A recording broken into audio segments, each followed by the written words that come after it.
Greetings and salutations, everybody. Welcome to the John Campea Movie Vlog. My name is John Campea, and this is a special companion video to go along with the John Campea Show and Open Mic. As you know, on those shows, I like to take live questions from the viewers, but I don't always have the time to get around to every live question that gets sent in. But I want to make sure that if you send in a live question, you get it answered. So I make these little companion videos to make sure your questions get answered. And that's what we're going to do here today. And we're going to get started with some of the questions over the last day or so that haven't been answered. And we're going to start off one from Koba. And Koba writes, apart from Citizen Kane, what are other great Orson Welles movies? Or was he a one-hit wonder? Well, no. Orson Welles wasn't a one-hit wonder. He was a respected, beloved name in the industry. Really one of the founding fathers, if you will, of what modern Hollywood eventually became. He was great. But when you think of Orson Welles, the big movie that everybody instantly thinks of, which is completely understandable, was Citizen Kane, that some people actually hold as the greatest movie of all time. Like, a lot of people think Citizen Kane is it. But he had a couple of other ones that I really, really liked. One was called Touch of Evil, which was really good. You can look that one up. That one's great. The other one that kind of defines the term Orwellian, because you sometimes hear that term thrown around, was this little film he did with, what's his name? From Psycho. Anthony Perkins from Psycho. Very young Anthony Perkins from Psycho in it. That's kind of, is like a little dystopian, a little very Orwellian. If you want to check that one out, that one's really good too. But yeah, I mean, we don't really celebrate a lot of those films today. And obviously the only one that ever usually comes up is Citizen Kane, but he's got a number of other ones. And the ones I mentioned, you should go and check those out. All right. Next one comes to us from Anthony R., who writes, Filoni confirmed Thrawn and Ezra are indeed alive. Also, Thrawn's comment about the Jedi was probably aimed at Ezra and Kanan. I don't think he was implying a whole bunch survived. I don't know. I mean, first of all, I know Filoni confirmed that those two were alive. It's just that in my review, my complaint was there's no way they're alive. Like, I know Filoni says they're alive, therefore they're alive, but there's no way they're alive. I mean, I understand it's Star Wars and you have to have suspension of disbelief. I get that. But even if you're a sci-fi fantasy film, you set up a set of rules that work for your world that isn't true of our world. Hence the suspension of disbelief. But you then don't go ahead and break the rules of your own world. And the thing is, Ezra and Thrawn were on the deck of a spaceship, of a Star Destroyer, that had no hull integrity because the windshield, if you would, was broken open by the tentacles of the space whale. I can't believe I just said that statement. The spaceship's windshield was broken by the space whale. How many times are you going to get to say that in your lifetime? Anyway, and then they go into hyperspace in that condition. There's no way they're alive, but Filoni says they're alive. Look, there's certainly ways you can interpret it, what Thrawn said, but to me it seemed to suggest that there's a bunch of Jedi out there. And that doesn't sit well with me because I believe canon should count. But hey, that's just me. Let's go on here. Adam K. writes, random question, but thoughts on Michael Clayton, the writer? No, the movie, the George Clooney movie. It was a good movie. I liked Michael Clayton. Tilda Swinton was in that, if I remember correctly. I was all right, but it's not one of those films that, you know, I think about all the time or that I go back and rewatch. I probably have only seen it once or twice in my life, but I remember it being okay, so I thought it was pretty good. Let's see. Next one also comes to us from Anthony R., who writes, it seems likely that the next series will be between, television series, will be between Return of the Jedi and The Force Awakens. Do you think Filoni will have Ahsoka outlive Luke at this point if it goes that far? Well, probably. And look, I'm a fan of Dave Filoni, but I do not understand his obsessive, his obsession with the Ahsoka character. I don't even like the Ahsoka character. You guys know this. I thought she was okay in Rebels. I actually didn't mind the way they used her in Rebels until they copped out on her heroic death. But I mean, I don't understand, but he clearly has this singular obsession with that character. And yes, I think if Dave Filoni had his way, all of Star Wars would revolve around the Ahsoka Tano character. It really feels that way to me. So it's possible. It's totally possible. Understanding the blind devotion that Filoni has to that character, it is totally possible that we could see whatever the next series is, have her as a character and suggest that she outlives Luke. It's possible. I'm not saying it's likely. I'm not saying that's what they're doing, but what you bring up is a feasible scenario that you're raising, Anthony. So I could see that happening. Next up comes to us from Hardy Buck 4, who writes, I love that name. John, will you call your friends Mark Neveldine and Brian Taylor and tell them to make Crank 3? Okay, so I think I can tell you this much. I remember I was in Hollywood having lunch with one of those two guys, and we were just talking about life, whatever, and Crank came up, and I can tell you the studio wants to make Crank. Like, sometimes it's a situation where the directors would love to do it, but the studio won't greenlight it. I believe the studio wants to do another Crank, but they won't do it without the two guys, and I think for one reason or another, there's some apprehension there from the guys to do a Crank 3. But I can tell you the studio wants to do it. So, but that's true of many, many, many. That's unique. That's not completely unique to this situation. That's true of many, many potential movies where you need multiple parties to get on board and agree to it before a movie can move ahead. There's many circumstances like that. And I think the Crank franchise is one of those. And I believe we'll get a Crank 3 at some point, but I can't pretend like I have any direct knowledge knowing that it will happen. But I suspect we'll get a Crank 3 at some point. I love that series. I just love the Crank. They are so over-the-top ridiculous, and they're just delicious. I mean, I could eat up those movies all the time. And I can tell you right now, Jason Statham loves those movies. He loves making those Crank movies. So I know he would be on board too, but it takes a lot of people to agree to get this one going, and we'll see if it ever does. Anthony A. Hernandez writes, have you seen The Book of Henry? Good movie in your thoughts? The big talk around Book of Henry obviously was, Colin Trevorrow, who was supposed to direct a Star Wars movie, and that got changed. Some people think it got changed because of Book of Henry. I do not believe that's the case. There are some people who talk about Book of Henry like it's just some abysmal train wreck of a movie. I didn't find it to be that at all. Was it particularly good? No. It's not a movie that I watched and went, wow, people, you should watch this movie. No, that's not how I felt. But I also didn't think it was terrible.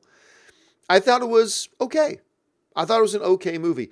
But I think coming off of the big success he had with Jurassic and the fact that he was going to be doing a Star Wars movie, I think, and hold on a second, just let me look up something here quick. And I think the fact that he was supposed to be heading in to do a Star Wars movie, there was a lot of attention then on Book of Henry that people wanted to see, what is this guy going to do? And I think there were some pretty high expectations, understandably so, nothing wrong with high expectations, but the movie did not live up to those expectations, certainly. And then, of course, he fell out of the movie and blah, blah, blah. But overall, honestly, I thought Book of Henry was okay. I really did. Let's see. Luis Francisco writes, love the show. I feel like we are part of the group. Well, thank you so much, Luis. I mean, that's one of the things that I really want, the whole YouTube channel here to be. It's a little bit different from things I've done before. I really want to make the channel feel very community-based. Hey, I'm the only guy you see on camera, but I still want it to feel like through the emails, through this Stardust app thing that we're going to be doing, through the live questions, I really do want it to feel like a community channel. And I'm glad that you feel like it does. I'm going to keep working on trying to make it feel that way for more people. So thank you so much for the comment, Luis. I appreciate that. Let's see. Jazanthan writes, is Avengers best comic book trilogy if Infinity War is great? I don't know. It depends how great. Look, you can make an argument for it because, like, for instance, I think Avengers is the best comic book movie ever made. Avengers Age of Ultron was good, but it wasn't the first Avengers. It wasn't as good as the first Avengers. It depends how good the third one is. Like, if the third one is as good or better than the first Avengers, then there's an argument to be made that it could be the best comic book trilogy. If it's as good as Ultron, then I don't think it's as good as the Captain America trilogy, and it's probably not quite as good as the Christopher Nolan Batman trilogy. But it really all depends, and we'll just have to wait and see. It's that Age of Ultron that becomes a problem. A good movie, but not like top 5 best comic book movies, right? But if Avengers can get 2 films into the top 5 comic book films, like Avengers and Avengers Infinity War, then the argument could be made. But again, so much depends on how good. You can't just say, if Infinity War is great, how great? That's going to be key. How great? Because when you're talking about putting into the conversation of the greatest comic book trilogies, you can't just say great. It's how great is going to be the question. And we got to see the movie first. And it's only about a little over 7 weeks away. We don't have much longer to wait now. All right, let's move on here. Neil Panchal writes, "Hey, John, been following since the AMC days." Well, thank you so much, Neil. Why did they keep making Godfather films even though their box office was dropping drastically? Well, first of all, they didn't keep making Godfather films. They only made 3. So they made 1, then they made the sequel. Simple. So really the only film you're asking about is Godfather 3. And I think because when Godfather 3 was made, let me look up what year it was made. Godfather Part 3. Yeah, Godfather Part 3 was in 1990. So it was 16 years after Godfather Part 2. There's a lot of people out there who think The Godfather Part 2 is the greatest film of all time. And it's hard to argue against that one as well. So here you are. You've got, by the time 1987, 1988, 1989 rolls around, the Godfather films, Part 1 and Part 2, are considered like the greatest pair of movies ever made. And there's a big debate, like, even, is Godfather the greatest film of all time? Or is The Godfather 2 the greatest of all time? Both films won Best Picture at the Academy Awards. They were iconic, all-time classic status. So now you're rolling around into the mid to the late 80s, and the box office results of Part 2 don't really matter at that point. It is acknowledged as the greatest films of all time. So yeah, you can get the boys back on board. You can get the team back on board. You got Al Pacino back on board to make a story now about Michael Corleone 15 years later. Yeah, you do that. At that point, the box office isn't that big of a concern. So that's probably why they went out and took a swing at the bat at it, because by that point, it was considered the greatest films ever. All right, let's move on here. The next one comes to us from Jordan Benjamin, who writes, "Do you think the comedy The Interview was risky? I think it really could have tipped North Korea over the edge. I think it's hilarious. Your thoughts?" I didn't think The Interview was all that funny. And you are talking to a big Seth Rogen, James Franco fan. I love the stuff they've done. But The Interview, for me, was more concerned with trying to be edgy than it was about being funny. You know, you watch a movie they did like This Is the End. So good. So hilarious. Just absolutely funny.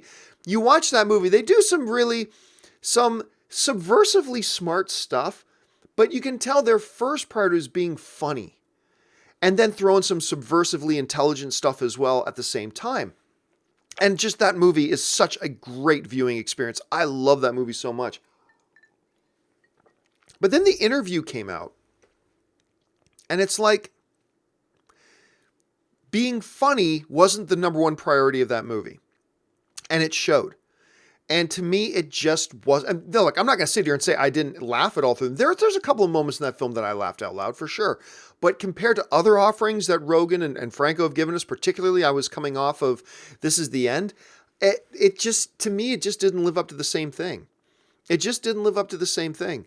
So, I mean, I didn't think it was all that great. As far as, was it risky with all that kind of stuff? Oh, whatever. Any kind of satire can be a little bit risky. I never once believed for a second it was going to push North Korea over the edge. I never thought that. But just overall as a film, I didn't think it was all that good. It ended up being much ado about nothing.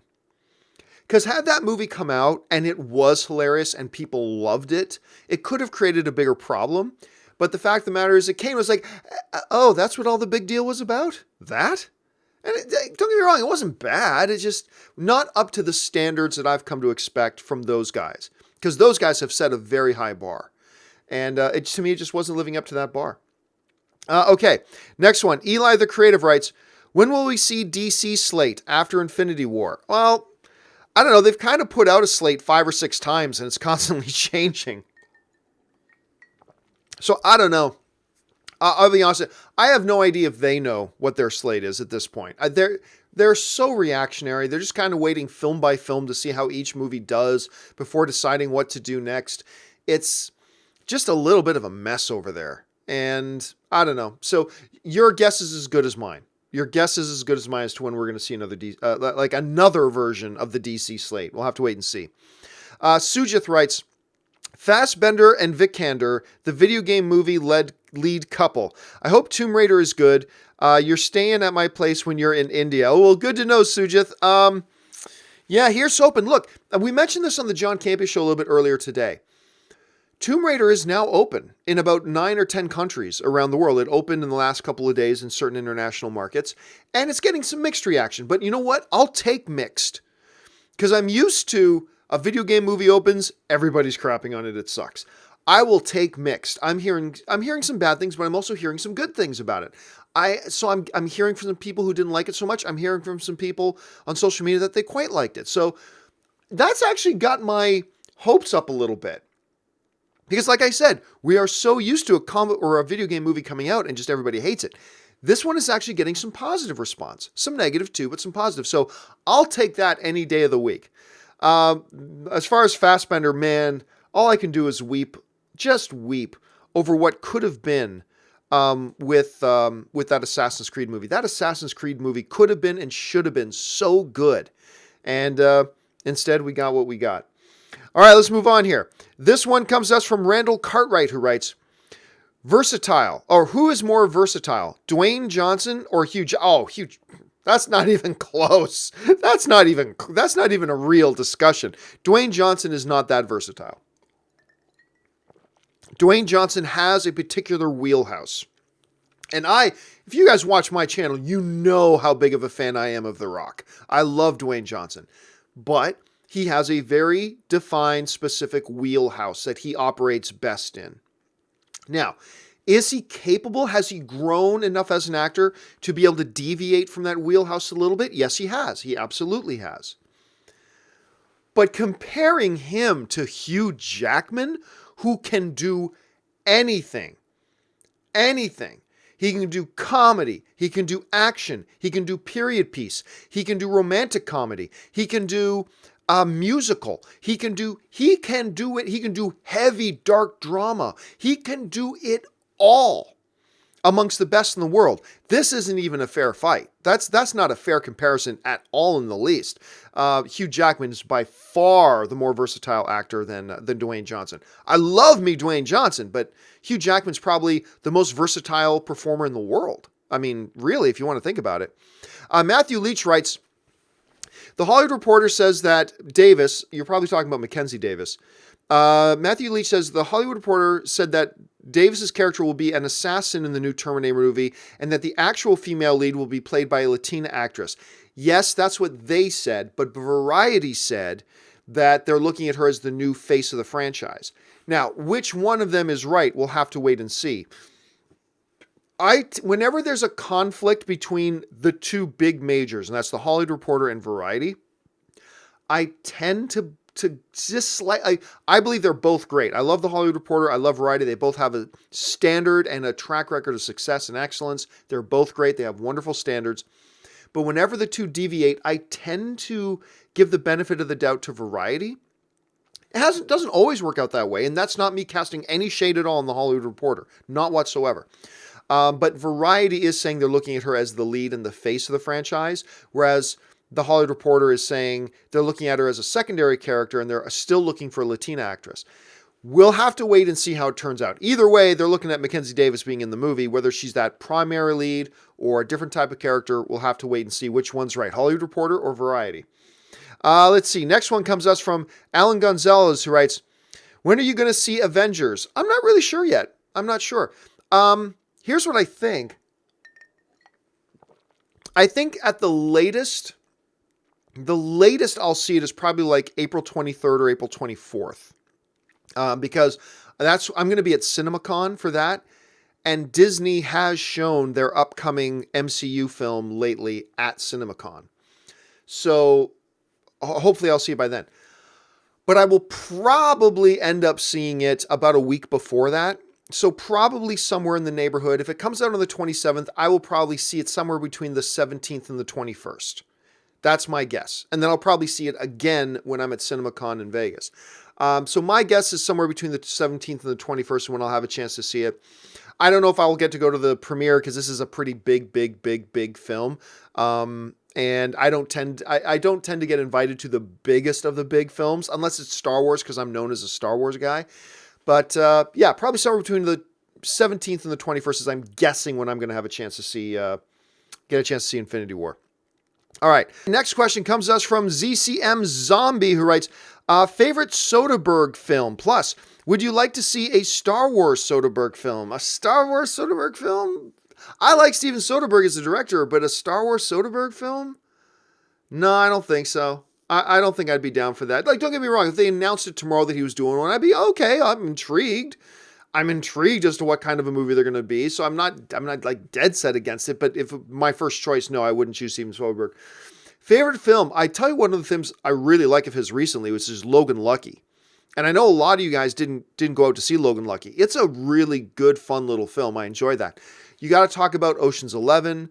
Contagion's pretty good. Aaron Brockovich, if I remember right. Did he do Aaron Brockovich? I'm pretty sure. Yeah, he did Aaron Brockovich. Traffic is really good. A lot of people like Solaris. I didn't so much. Sex, Lies, and Videotape. Oh, gosh. You know what? Oh, and then, of course, there's the Out of Sight. Out of Sight's really good. You know, I might go Out of Sight. I think, yeah, I'll go with Out of Sight as my favorite Steven Soderbergh film. That's what I'll go with. James B. writes, so excited for his Dark Materials. Yeah, I mean, we talked about that today on the John Campea show, that Tom Hooper, the director of King's Speech, which is just a magnificent movie that won Best Picture at the Academy Awards. So anyway, Tom Hooper, the director of that, is going to be directing the series. It's going to be an 8-part series for BBC One, but apparently iTunes and Netflix are going to be like streaming it internationally. So we're going to be able to get it on Netflix. And Daphne Keane, who played X-23 and Logan, is going to be one of the stars of the series. So it's going to be really interesting to see what kind of approach they take with that for sure. All right.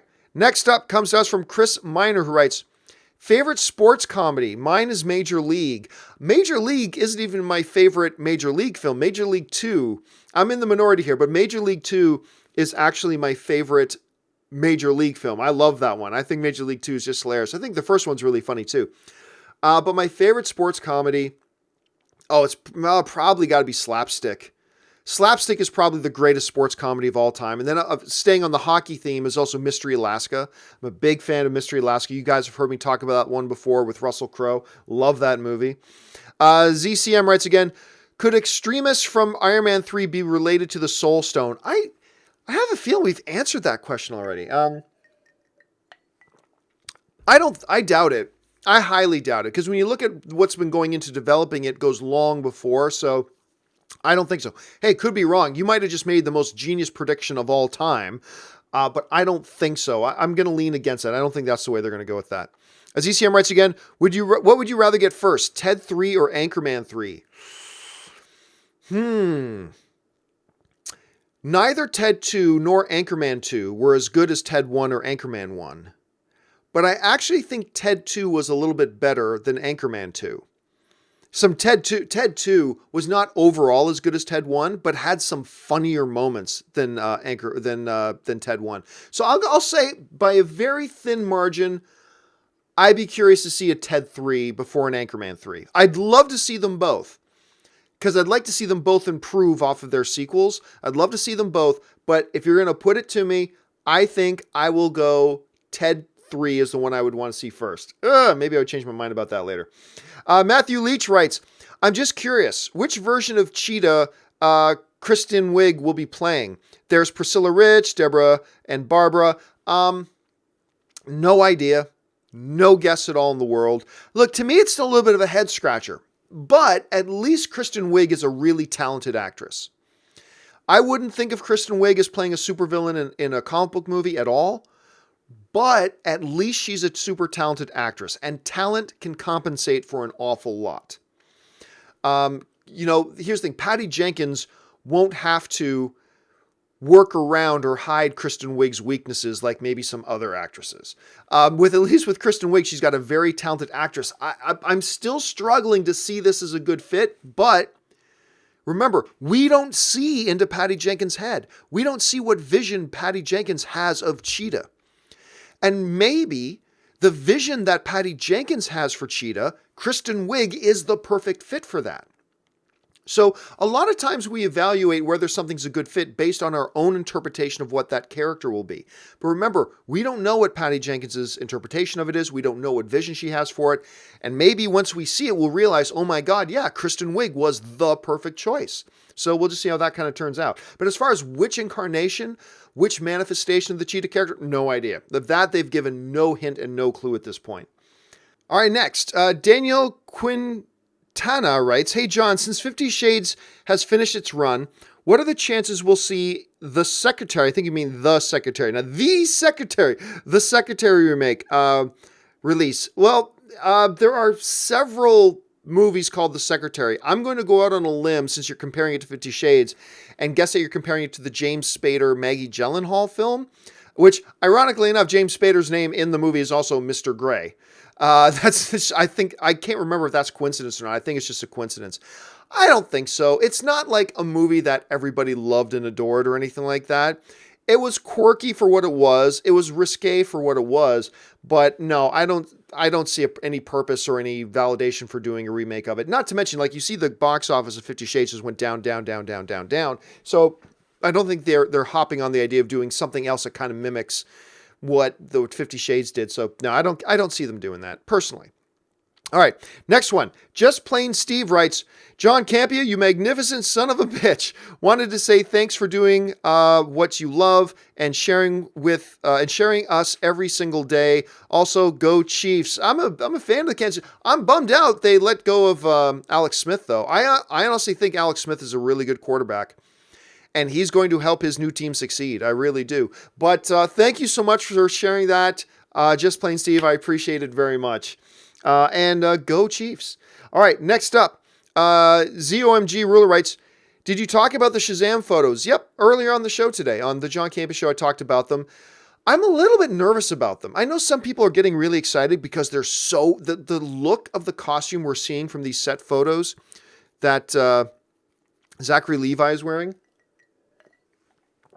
are so accurate to the comic book, and everybody thinks, oh my God, that's the best thing ever. And it's like, I don't know. It could come across as really cheesy the way that costume, and it looks so padded. Like, it looks like he's wearing foam muscles under his suit. So unless we're not getting the correct context, that's the thing about these set photos, is you never know the context of which that photo was taken. Right? So I'm not going to get too carried away about the pictures as I am. All I will say is, if that's the costume for the whole movie, I'm not saying it will come across as cheesy and dumb. I'm a little bit nervous about that, though. We'll just have to wait and see. Again, we don't know what the context is, so I'm not going to get carried away about it just yet. All right, next one comes to us from Gallant Sector, who writes, John, you know that Spider-Man had an iron spider suit in the comics, right? Let everyone know you're aware of that, if you knew about it. I've talked about that several times, Gallant Sector. I've mentioned several times on my show. Yes, I understand that in the comics there's this part, but only after decades and decades and decades and decades and decades and decades of Spider-Man being special enough without being Iron Man Jr. And it does frustrate me. I'm not going to go into it all again. I already talked about it on the John Campea Show, but I'm just going to say it frustrates me a lot. As much as I love Spider-Man Homecoming, that for some reason the people in charge right now don't think Spider-Man's cool. Spider-Man ain't cool. There's nothing cool about him. You know what we need to do to make him cool? Make him Iron Man Jr.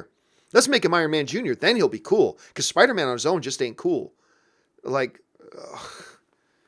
it's dumb. It's so dumb. Anyway, let's go on. Jeremiah J. writes, Patreon supporter here. Oh, thank you so much, Jeremiah. We like to brag. Going into Infinity War, is Bucky more powerful than Cap and Black Panther when he's in ready-to-comply mode? Just trying to speculate about his role in Infinity War. No, I never got that impression at all. As a matter of fact, I got quite the opposite impression. It's just that when he's in ready-to-comply mode, he's got no, what's the word I'm looking for? Inhibitions. He's got nothing holding him back, no inhibitions.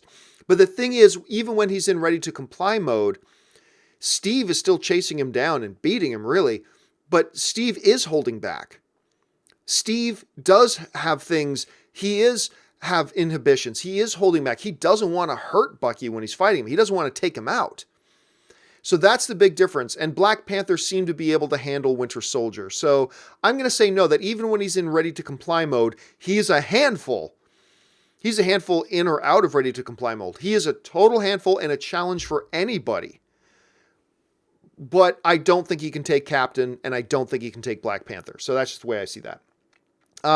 Haskell 420 writes, hi, John. Good morning. On the credits for Infinity War, there is a major character spoiler as it shows Silver Surfer as played by Kurt Clendon. Yeah, not going to happen. That's just a thing.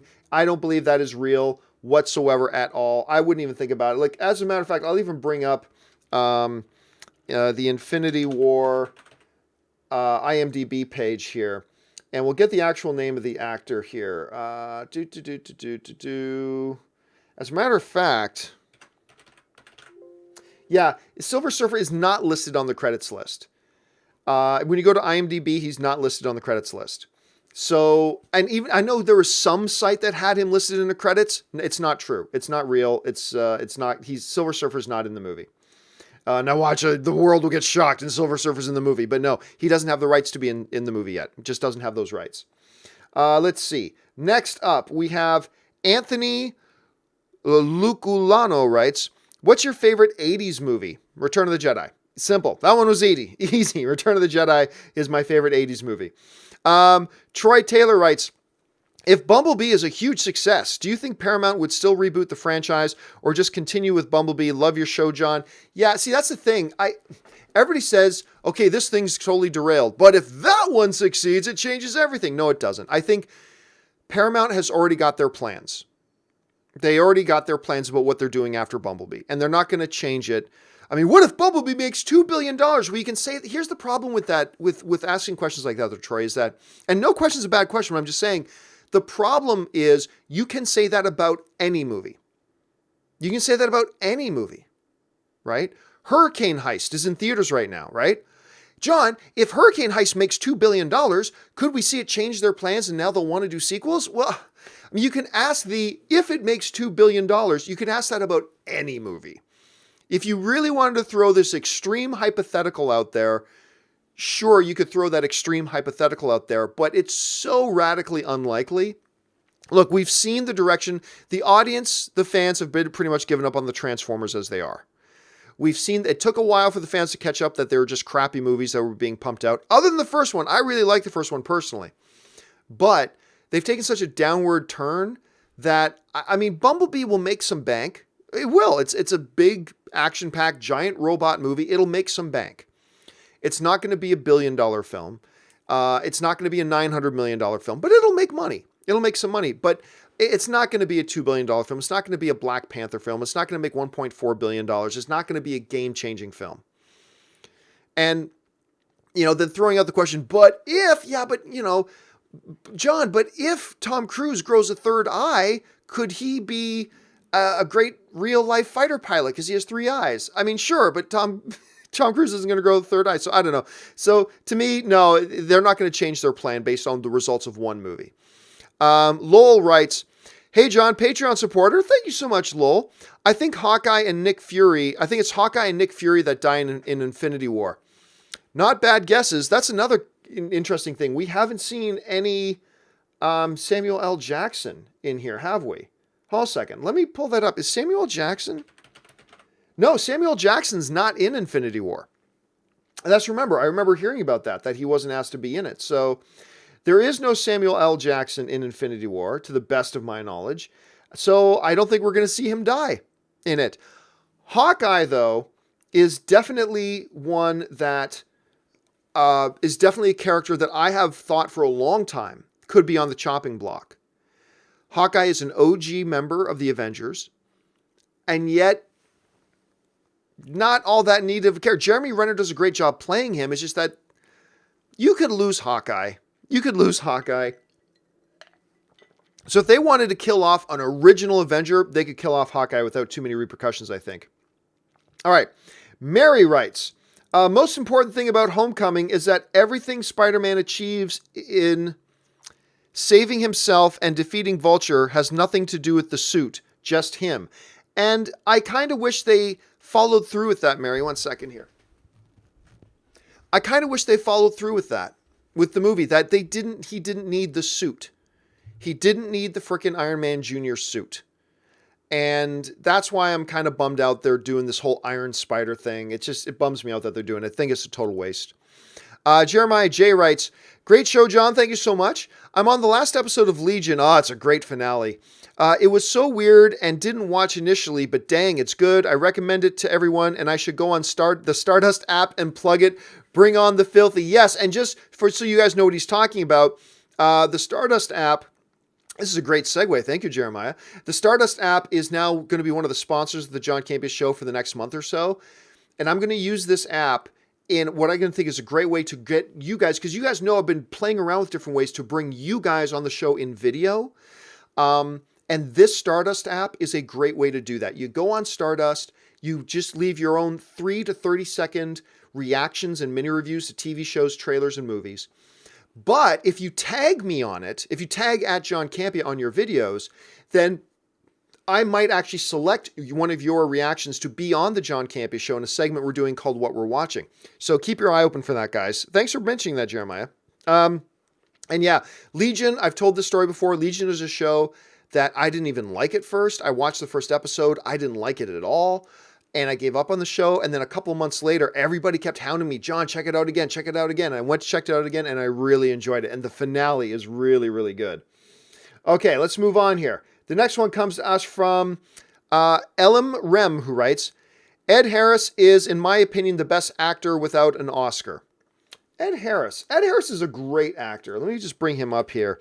I know he's been nominated for several Academy Awards, if I'm not mistaken. Let me go to his awards page here. He has been nominated for 4 Academy Awards. He was nominated for Best Supporting Actor in The Hours, Best Leading Actor in Pollock, Best Supporting Actor in The Truman Show, and Best Actor in Apollo 13. He lost all 4 times. That's a great guy to put up. I still think Ralph Fiennes, but Ed Harris is a great name to put forward for that discussion. Absolutely a great name. Eli the Creative says, you usually say, what do I usually say? You usually say that if you reboot, then reboot. Can you explain the difference between retconning, reboot, soft reboot, revisiting? Does it depend on if the actor is there? Well, like for instance, a lot of the terms are just interchangeable. Revisiting to me is something like, say, Roseanne. You know, they did the Roseanne show. It was done. It's not rebooting. It's not changing everything. They're just coming back to it now. They're revisiting it. And they're picking up kind of where they left off. They're revisiting it. Rebooting is like, okay, scrap what we did. We're now telling a new incarnation of that story. And that's why I always say, if you reboot, then reboot. You get rid of the actors, you get rid of everything else, and you tell a brand new story with new actors. That's, to me, is rebooting. But then a lot of people use different words like a soft reboot. Well, soft rebooting can mean different things to different people. You know, some people think like Incredible Hulk was a soft reboot. Some people saw it as a hard reboot. I mean, the thing that makes this discussion really tough is that there are a number of terms that there isn't an agreed upon definition of what those terms mean. Because you say soft reboot, that can mean something different to you than it'll mean to Eddie, that'll mean to Sarah, that'll mean to Mike, right? That's the problem. We have a bunch of these terms that get thrown around that there's no common accepted definition of what those terms are. Reboot is pretty clear. I think revisit is also pretty clear. Relaunch is also pretty clear. Relaunching means, I think, is not a reboot. It's just getting it started again. So there are different things for different terminologies. But yeah, I believe if you reboot something, then just flat out reboot it. Let's see. Haskell 420 says, John, regarding the Silver Surfer, Peter Dinklage is in Infinity War and listed as cast. If they wanted to keep Silver Surfer as a secret, then Clendine should have also been listed as cast. Well, here's the thing. Disney does not have the rights to use Silver Surfer. That's the thing. Unless there was some big secret deal that happened, Disney does not have the rights to use Silver Surfer. Now, some of you might still be saying, but John, Disney bought Fox. That deal has not been executed. It won't be executed for at least another year or so, and it may never become executed. So unless there is some big top secret deal to bring in Silver Surfer, then, and if there was some top secret deal to bring in Silver Surfer, they never would have released the name of the guy playing the character, which is ridiculous. So no, we're not going to see Silver Surfer. And look, if we do, it'll be one of the greatest hush jobs ever in history. But if they were pulling one of the greatest hush jobs in history, they wouldn't have made the simple, stupid mistake of leaking out who's playing the character and putting him up as a character list. He's not going to be in it. He's not. And watch them shock the world. Okay. And the final question today comes to us from Conduit, who writes, people at Universal who aren't all too into comics openly said to me that they wouldn't like the MCU. People at uni? I'm not sure. Maybe it's not. I don't know who you mean, Conduit. People at uni who aren't all too into comics openly said to me that they wouldn't like the MCU if the original cast was gone. What are your thoughts? I think there is an argument there for that. But you know, here's the thing. Sometimes, as a creator, whether it's of movies, whether it's of podcasts, whether it's a physical product, sometimes you've got to be able to have vision that goes beyond what people think they want. You know, people say, oh, I wouldn't like it if it's this. Well, maybe the filmmakers say, okay, they're saying that, but we know that if we make this the right way, they will still be on board with it. And there's got to be a part of that as well. So, but I do believe there are some people who just like aren't big comic book fans. They've liked the movies they had so far. And if they lose the characters that they've liked, they'll become disinterested. That's true of any kind of a franchise, not just comic book movies. But that doesn't mean you can't do it as a comic book company, because just because some people in the audience say that, they may say that. We often say, I don't know that I'd like this movie if they don't do this. And then they don't do that and you still end up liking the movie, right? So as creators, you have to be able to see that and take risks with that, or else you're just going to be stuck in a rut for too long. So we'll see what they do with that. All right, guys, that will do it for me for today's installment of this special companion video of catching up on all the live questions that you guys have sent into the show. Remember, every day on the John Campea Show in the morning, and more importantly on the Open Mic Show, I take a lot of live questions. Make sure you guys join, and if you ever don't get a question, make it on the show when you've already asked it. You know that we will do these companion videos to get them asked. All right, guys, that will do it for me for this installment of my little video blog. Thanks so much for joining me. My name is John Campea, and until my next video, bye-bye.